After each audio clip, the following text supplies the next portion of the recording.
Right guys, welcome to Tango's TikToks. Let's see what we've got here today.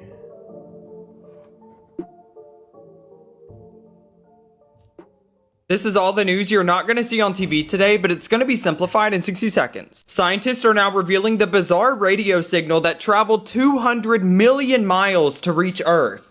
Okay, so this radio signal actually hit the Earth a couple of years ago, but scientists have not been able to figure out where it came from until now. With all these previous years of research, they have finally concluded now that it has come from a rotating neutron star. Now, this radio signal is actually called a fast radio burst, and if you don't know what that is, it's an intense blast of radio waves that can emit as much energy as the sun puts out in 3 days, but in thousandths of a second. And then lo and behold, a fast radio burst is still a mystery. We do not know much about them, so I guess come back for an update. NASA scientists are now on alert after a dent in the Earth's magnetic field could risk our way of life as we know it. So this is crazy, but scientists have actually discovered that there's a dent inside of our magnetic field. There's a whole video on my page about this if you want to go look. This photographer captured a photo of fighting mice in London, and they have now won the Wildlife Photography Award. And then this is what the photo looks like. It's zoomed in so you can see, but indeed, mice fighting. I give you these news roundups every day, so make sure you add me and come back to me tomorrow. This is all the news you're... Nobody's gonna know. Nobody's gonna know. They're gonna know. How would they know?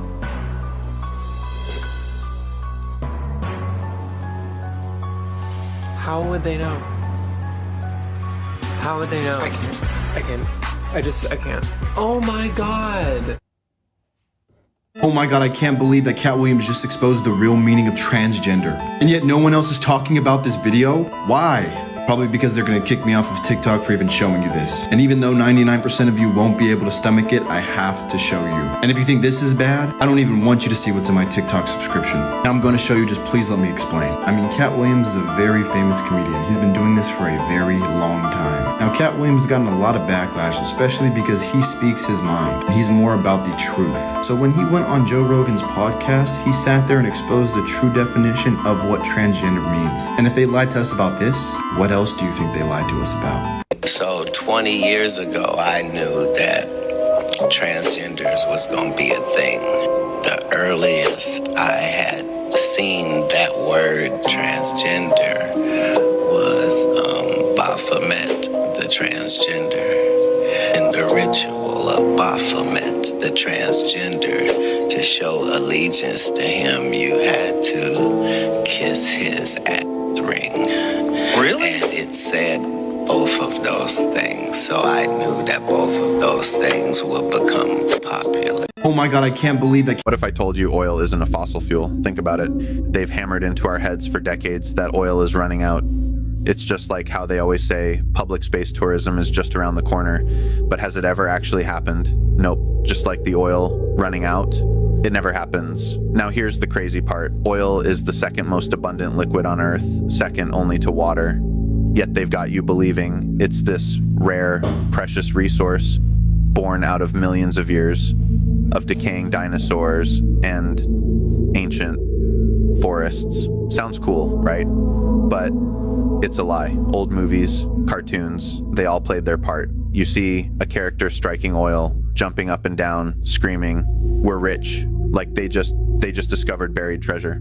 They sold us this narrative of scarcity, and we ate it up. Here's the truth. Oil isn't made from fossils. It's not some ancient scarce thing. It's like water. It exists on Earth naturally and is constantly being produced in a cycle. Saying oil will run out is like saying water or oxygen will run out. It's either extremely unlikely or impossible. Energy is literally everywhere. We can get it from the sun, water, the atmosphere, radiation, and then one day we found oil. That oil isn't just a lubricant. This black liquid is also harboring energy. But why push the lie? Scarcity, fear. Scarcity makes us desperate. Fear makes us easier to control, making us behave in ways we normally wouldn't. All because we think it's this finite, dwindling resource, not enough to go around for everyone. We become enemies to each other. They want you to believe there's not enough, that you have to fight tooth and nail, or worse, turn a blind eye to atrocities just to secure your piece of the pie. It's all part of a larger game, and we're the pawns. So next time you hear someone say, we're running out of oil or anything else, or there's too many of us overpopulated, ask yourself, are we really living in a land of scarcity? Or is that just something we believed when we were naive? I'm going to go ahead and say this is just a joke for entertainment purposes. What if I told you No people built the pyramids. No people? No. Who built them? No people built the pyramids. And if you look around the world, you see certain telltale things that let you know that advanced machinery was in usage. For This sure. whole thing where slaves are stronger people is a fallacy. We like to believe that slaves are stronger. Slaves are weaker because they don't eat the right food and they live a terrible life. We've been led to believe that this is how much they worshiped their dead bodies. But the evidence doesn't show any of that. Like when you see inside, when they have those intricate carvings and paintings and stuff in gold and stuff, you have to remember this is in a windowless room, folks. There's no candle soot. There's no, it's clearly a power plant and built specifically for that location on this planet. No people. What if I told you self-checkout machines aren't just for convenience and efficiency? It's just phase one of a bigger plan. Soon you'll walk into a store and there's not a single person working there. No cashiers, no clerks, just shelves stacked with products and AI security drones hovering around. The entire store is monitored by facial recognition, tracking your every move. And here's the kicker. This isn't about giving you more choice. It's about controlling what you buy. See, you wouldn't just have a budget, you'd have these things called carbon credits. Every item you pick up, it's deducted from your yearly allowance. So yeah, you technically can buy your very own lab-grown steak, but doing so would drain your credits for the year. That's right. One laboratory steak and you're done. Goodbye to any other luxury foods for the next 12 months. They'll frame it as saving the planet or encouraging sustainable choices, but it's just a game to keep you in line. You'll only have enough credits to buy the foods they decide are environmentally friendly. Want to splurge on something out of the ordinary? Better be prepared to eat nothing but Soylent Green until next year. People think they're choosing to use self-checkout right now, but soon it'll be the only option. And the store, just a series of aisles monitored by AI. One step out of line or pick up something you're not allowed to buy, and those drones will know. And not only that, they'll shut down your payment chip for the week. They've created an illusion of choice where you're always picking from what they deem acceptable. Your menu, decided for you. Your groceries, pre-approved based on your personal carbon limit. So next time you check out your groceries on your own, remember, it might just be the first step towards a future where you don't decide what goes in your cart. They do. I'm going to go ahead and say this is just a joke for entertainment purposes. What if I remember when COVID first started, someone sent me an audio clip of a guy called Max Egan. He's since been on the run. He's an Australian conspiracy theorist. And this is exactly what he said. He said by 2030, this is what we'll be doing. No cashiers. It's a bit scary if you ask me, because I can already see it heading that way. What if I told you the world is far larger than you've ever imagined, and the concept of outer space was created to trap your mind within an invisible prison? Millennia ago, the explorer Richard Constantine, a member of the ruling Primordium families from the lands beyond the ice wall, discovered the continents we now call Earth, the inner lands. These 7 land masses, encircled by a vast frozen barrier, were empty and untouched. But Richard didn't see them as new territories to explore. He saw them as the perfect containment zone, a place to populate, control, and dominate for generations. Richard devised the cosmic paradox, a psychological and geometric deception so vast it would rewrite the reality of anyone who lived inside the ice wall. The idea was simple. Trap the minds of the inner land's inhabitants by convincing them that the ice wall was not a wall at all, but a land cap on the bottom of a sphere, and the sky above was everything, using advanced knowledge of optical refraction and celestial engineering. Richard and the Primordium families fabricated the concept of a vast, infinite universe to distract people from looking outward toward the ice wall and the true lands beyond it. I'm going to go ahead and say this is a joke for entertainment purposes only. This man's walking around and he sees a part of a liquefied, now solidified, melted metal action from this car. Many people are already going to be thinking that would be a pretty hot fire, which it would be. So there must be a forest right nearby that's burnt.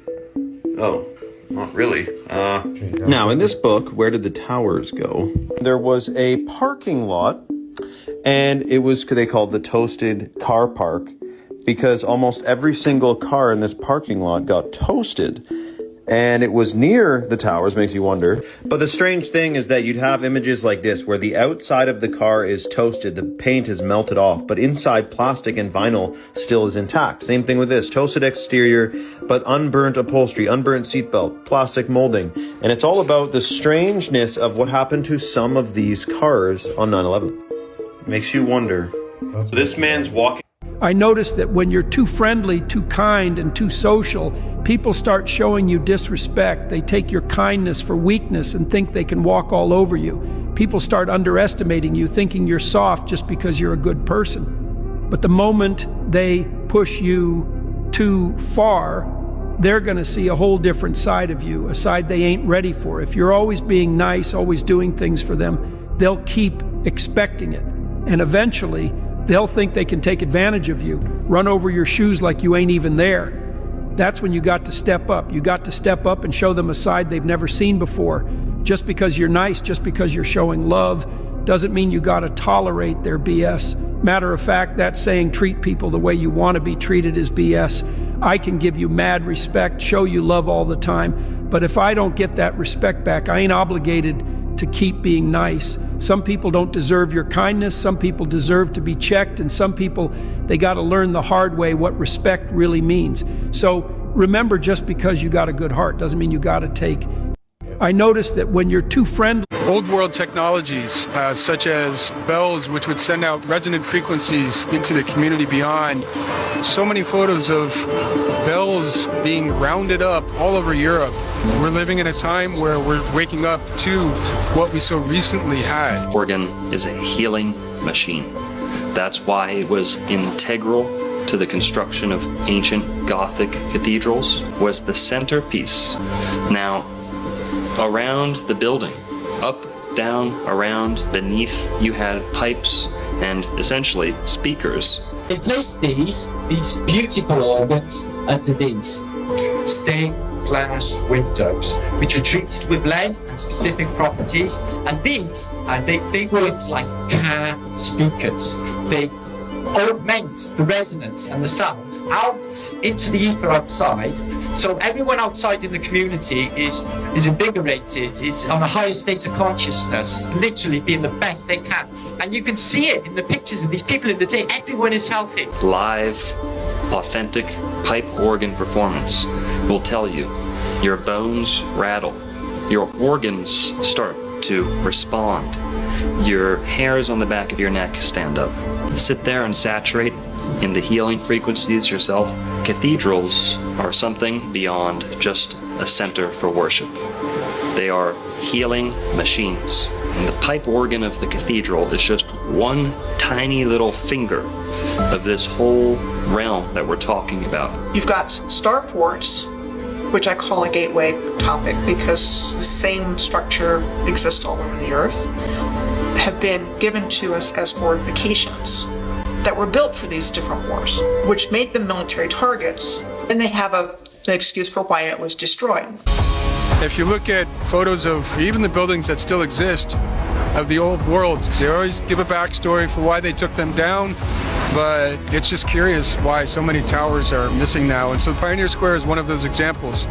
And this was built in the immediate aftermath of the fire in 1889. Is curious because it appears on a real estate map from before the fire in a fully and intact form. In order for stone to burn down, it has to reach 2,000 degrees Fahrenheit. House fire reaches the temperature of 1,000 degrees. That's half. This is exactly why my fireplace right here is made of brick and stone, because it doesn't melt. Then what melted those houses in the LA fire that were made of concrete, brick and stone?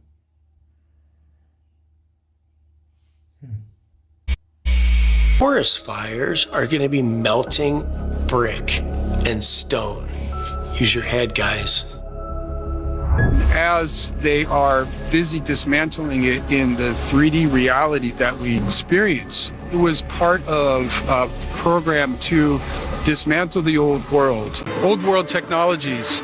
Have you seen the video? You probably have by now, but I'm going to show it to you again in a second. Make sure you stay with me on this and make sure you're following as well. It's a piece of video of the assistant fire chief in LA talking about the importance of the person responding to the fire looking like the victim somehow. It doesn't make any sense to me, but that's what she said. I'll show you that video. This video was from before the fire started, but this gives you an idea of the thought process in that department. Here's what we know. The mayor of LA was in Ghana, in Africa, at some inauguration and did not come back immediately when she found out about the fires. We also know that that big reservoir that holds 117 million gallons has been offline and empty since February of last year. There's a lot of spin today pretending that's not true. It is true, as reported by the LA Times, not by me. And then, of course, you've got Gavin Newsom out there just complaining about misinformation instead of getting something done right. There's also been rumors that the fire chief met with the mayor, and the mayor wanted to fire the fire chief, but didn't. The chief is still on the job. But here's that video I talked about off the top here. And make sure that you spread this around. People need to understand why the fire department in that area of this country, in California, in LA, is so messed up. You want to see somebody that responds to your house, your emergency, whether it's a medical call or a fire call, that looks like you. It gives that person a little bit more ease, knowing that somebody might understand their situation better. Is she strong enough to do this? Or, you couldn't carry my husband out of a fire, which my response is, he got himself in the wrong place if I have to carry him out of a fire. That's Christine Larson. She is the assistant fire chief in LA, still on the job today. Literally just talked about some sort of immutable characteristic that people have to have if they're responding to fires. And then, when asked about a woman taking a man out of a fire, her response is, if I have to carry you out of a fire, you got yourself in a place you shouldn't be. What? Nobody wants to be in the middle of a fire. What is she talking about? But this is the mentality. And the mentality hasn't changed. Right now, they're just playing damage control as the fires continue to ravage that area. Give me your thoughts. Make sure you share this. He was recording the fog that's plaguing the U.S. when he sees this. A man named Scott Ritter was working near a dock in Ocean City, Maryland. When he decides to look at the ocean, he begins to notice something strange hiding in the fog.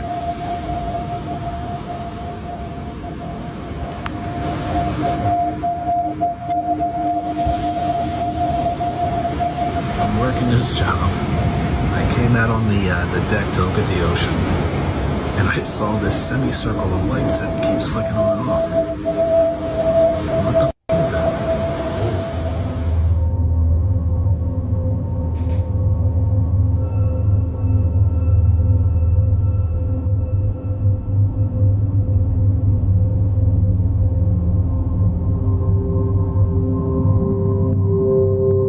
From above the clouds amidst the dense fog, he captures this strange circular object covered in spotlights. What do you think this could be?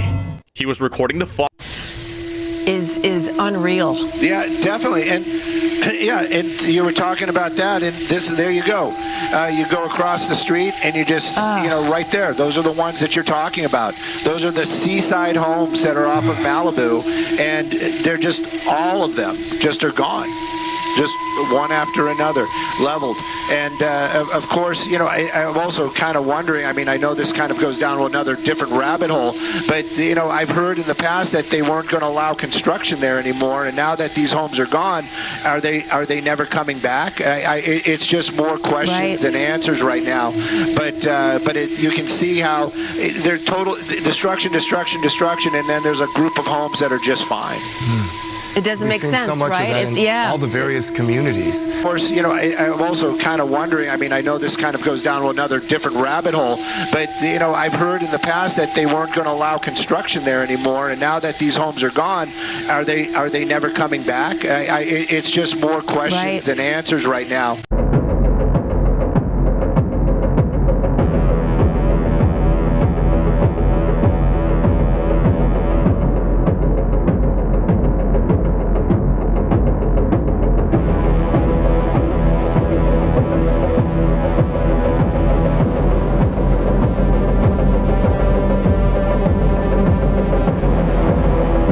DJ Avicii tried to warn all of us, and it cost him his life. For those who may have forgotten, here's his biggest hit. He was so talented that he's often regarded as one of the best, if not the best DJ in the world. Born Tim Bergling, he stepped into the music scene at just 17 years old, but he never stopped. It wasn't long before he started to be overwhelmed by his managers, working non-stop, even during his hospitalization. But that wasn't the worst of it. Throughout his career, he repeatedly exposed child trafficking, particularly in Hollywood, often explicitly through his music videos. Watch this particular clip.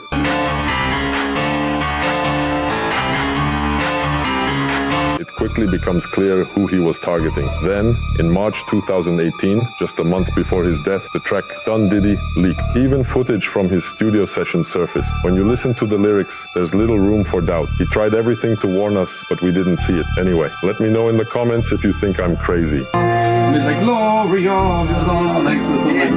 DJ Avicii tried. Have you guys seen Doomsday Map? They came out with a map that looks like this. Wow. This is America. They do like the whole world, but this shot is of America. This lady, her name is Peggy Bolton. She did some really fun research regarding the Doomsday Map. She compared with what this map looked like. She compared that to the land that Bill Gates has been buying. All Shut the up. farmland. He is the majority farmland owner in the United States right now. She took the map of the farmland that he owns and overlaid it onto this Doomsday Map. Every single dry land piece was occupied by his farmland, including California. So California is basically completely underwater, but there's these little pockets of islands. See those? That little one right there, that's one of his farmlands. Yep. Like that compared to like Zuckerberg. Oh, because on this Doomsday Map, Hawaii is completely fine. And she talked about how Jeff Bezos is also buying up farmland around the U.S. That all correlates with like these high points in America. Yeah. It's super creepy. So we need to get a boat. According to this map, we're good. We're gonna almost have beachfront property, baby. It's perfect.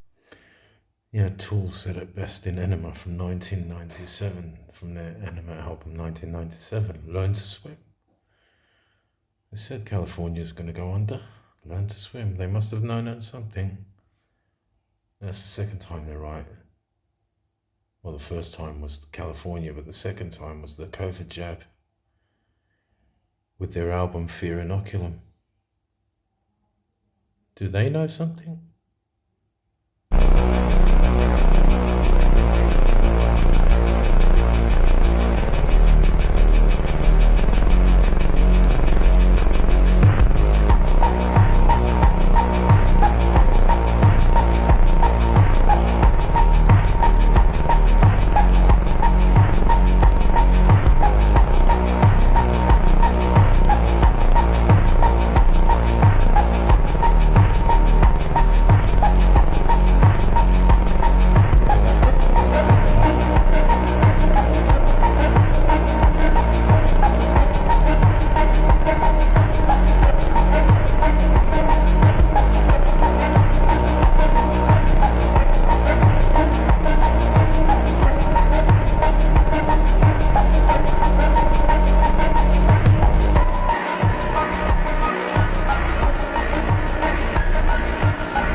Remains to be seen in the beginning of 2025, and this is what's happening.